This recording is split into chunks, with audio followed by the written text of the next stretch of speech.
Good afternoon students. English B.Ed second semester के English pedagogy class में आप सभी का एक बार फिर से बहुत बहुत स्वागत है। आज हम लोग यूनिट सेकेंड के लेक्चर 8 को डिस्कस कर रहे हैं।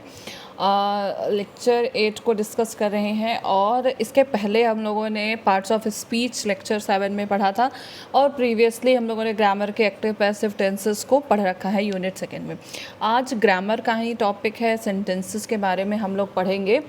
सेंटेंसेस आपके लिए ज़रूरी है क्योंकि आप जब कहीं पढ़ाने जाओगे तो आपके पास ये वीडियो से आपको डेफिनेटली हेल्प मिलेगी और आपको एटलीस्ट पता भी होना चाहिए एज अ पीपल टीचर। आपको ग्रामर के जो बेसिक रूल्स हैं, जो ग्रामर के बेसिक टर्म्स हैं, वो आपको अवेयर होना चाहिए उससे, इसलिए ये टॉपिक आपके लिए ज़रूरी है।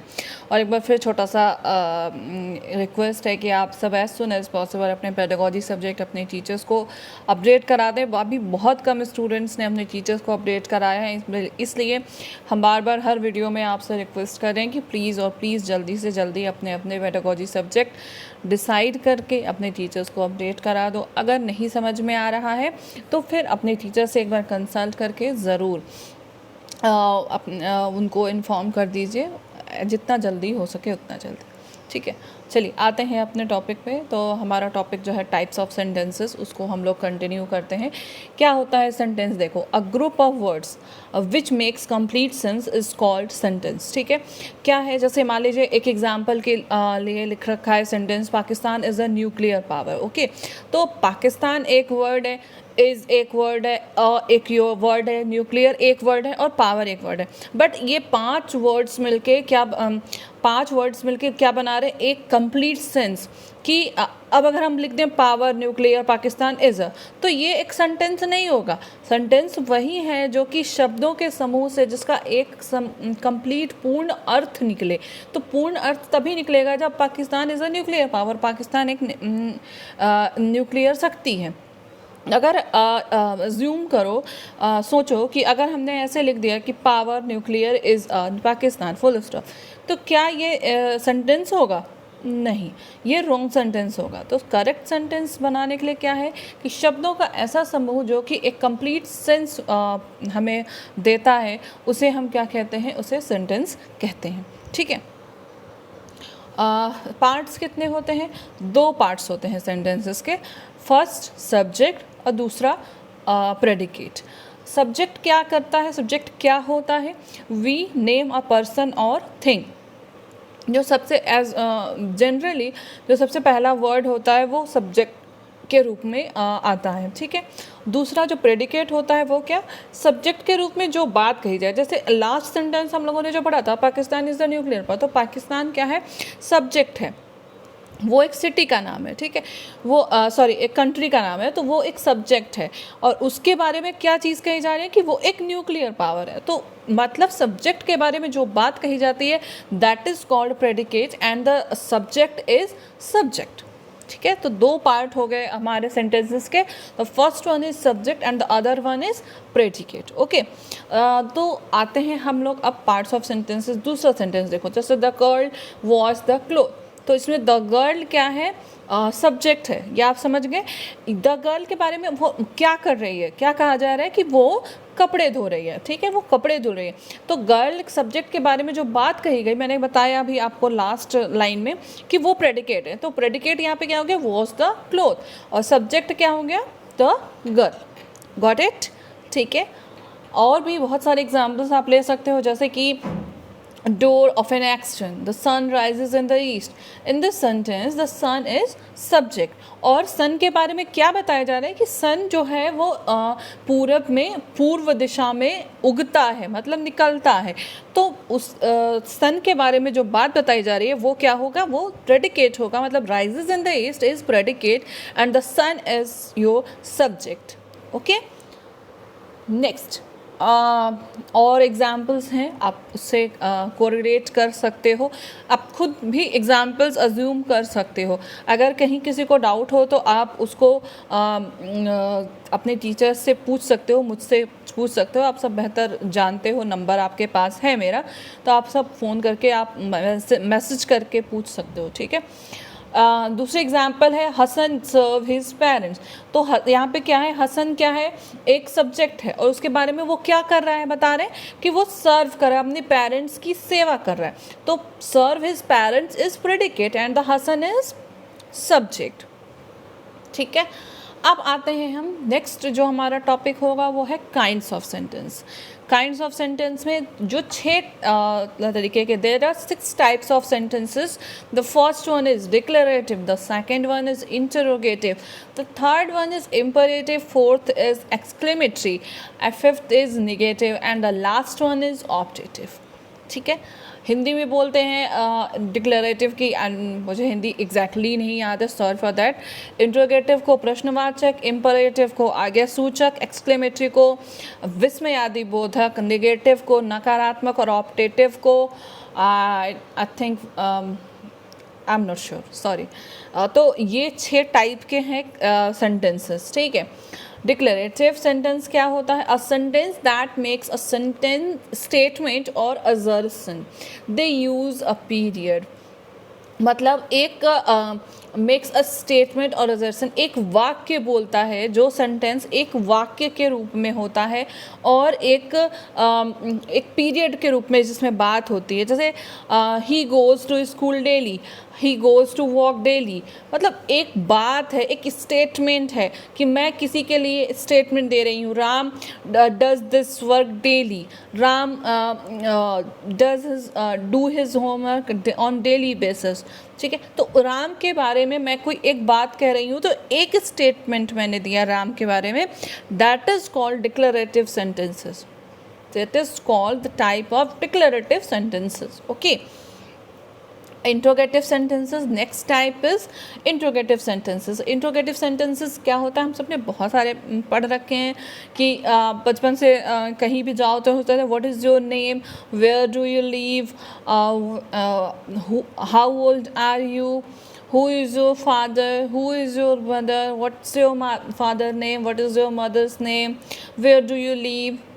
ठीक है, इस टाइप के जो भी सेंटेंसेस होते हैं वो क्या कहते हैं, उसको हम इंट्रोगेटिव सेंटेंस कहते हैं। मतलब क्या है, interrogative sentences ask a question, एक ऐसा सेंटेंस जो कि क्वेश्चन अराइज करे, जो कि क्वेश्चन पूछे, that is called interrogative sentences. Okay, जैसे यहाँ पे एग्जाम्पल दिखा भी है, देखो where do you live. Okay, next interrogative sentences का एक और एग्जाम्पल देख लीजिए, what time do you get up in the morning, what time do you get up in the morning, आप सुबह कितनी बजे उठते हो। इज इट रेनिंग, क्या बारिश हो रही है। ये भी एक टाइप का सेंटेंस है जो इंट्रोगेटिव सेंटेंस है, मतलब कि क्या बारिश हो रही है। एक WH टाइप क्वेश्चन होता है जो इंट्रोगेटिव, जैसे जो कि हु, whom, हाउ, इस टाइप से स्टार्ट होता है। एक जो होता है वो हेल्पिंग वर्ब से स्टार्ट होता है, does he eating, do they running, do they playing, इस टाइप से जो होगा वो भी इंट्रोगेटिव सेंटेंसेस होता है। ठीक है, नेक्स्ट आता है इम्परेटिव सेंटेंसेस। इम्परेटिव सेंटेंसेस क्या होते हैं, imperative sentences expresses command, advice और रिक्वेस्ट।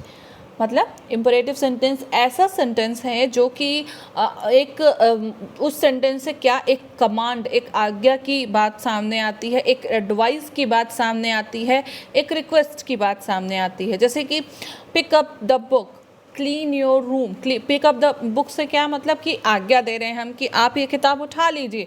क्लीन योर रूम, मैं आपको आज्ञा दे रही हूँ कि आप क्लीन कर लो। क्लीन योर रूम एक एडवाइस भी हो सकता है, ठीक है, नहीं तो ज़्यादा गंदा हो जाएगा।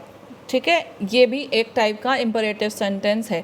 या रिक्वेस्ट के रूप में please bring a glass of water, please come in, can, इस टाइप से जो सेंटेंसेस बनते हैं वो इम्परेटिव सेंटेंस होता है। जैसे देखिए इसमें दिया भी है 3 एग्जांपल्स।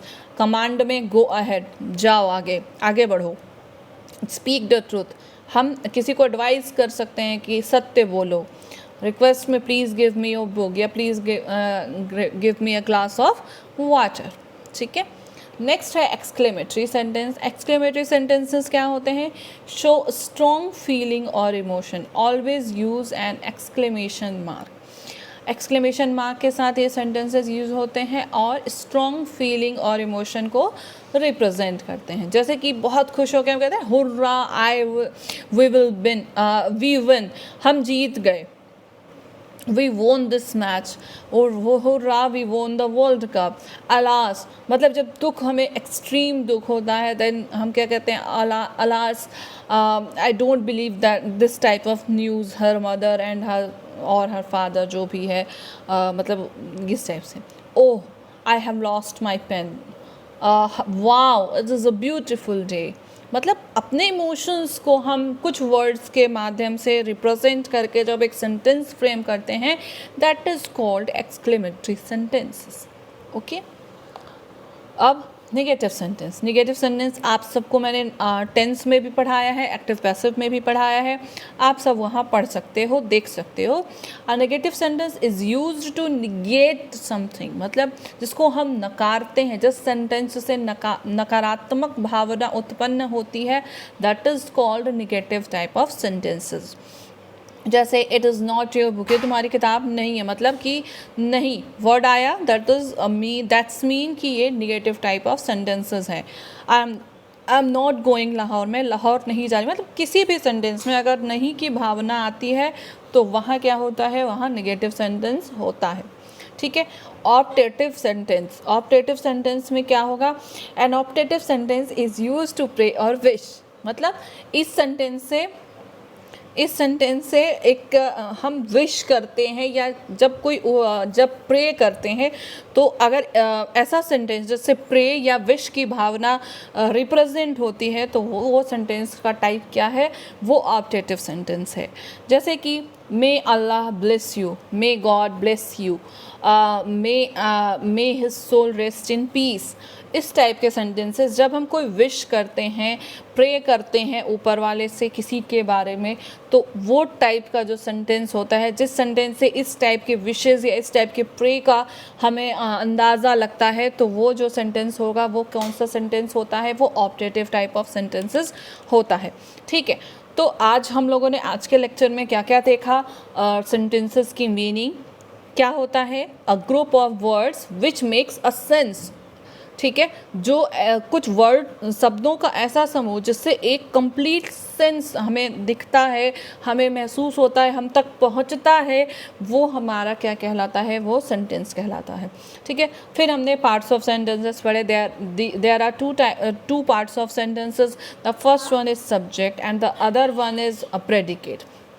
ठीक है, सब्जेक्ट क्या है, जो कि सबसे पहला वर्ड होता है, वो सब्जेक्ट है हमारा, और उसके बारे में जो बात कही गई है, अदर वर्ड्स जो मतलब है सब्जेक्ट के अलावा जो शब्द हैं, वो सारे प्रेडिकेट में आते हैं। ठीक है, उसके बाद हमने टाइप्स ऑफ सेंटेंसेस पढ़े हैं। टाइप्स में हमने 6 टाइप के सेंटेंसेस पढ़े हैं। The first is declaration, the second is interrogative, third one is negative, next is imperative, optative, exclamatory. ठीक है, ये सेंटेंसेस हम लोगों ने पढ़ रखे हैं। अगर आप सबको किसी में कोई कन्फ्यूज़न हो तो प्लीज़ मैसेज करके आप अपने डाउट्स को क्लियर कर सकते हो। आई होप ये वीडियो आपके लिए यूज़फुल होगा, और नेक्स्ट वीडियो में हम लोग नेक्स्ट टॉपिक डिस्कस करेंगे। तब तक के लिए thank you so much students.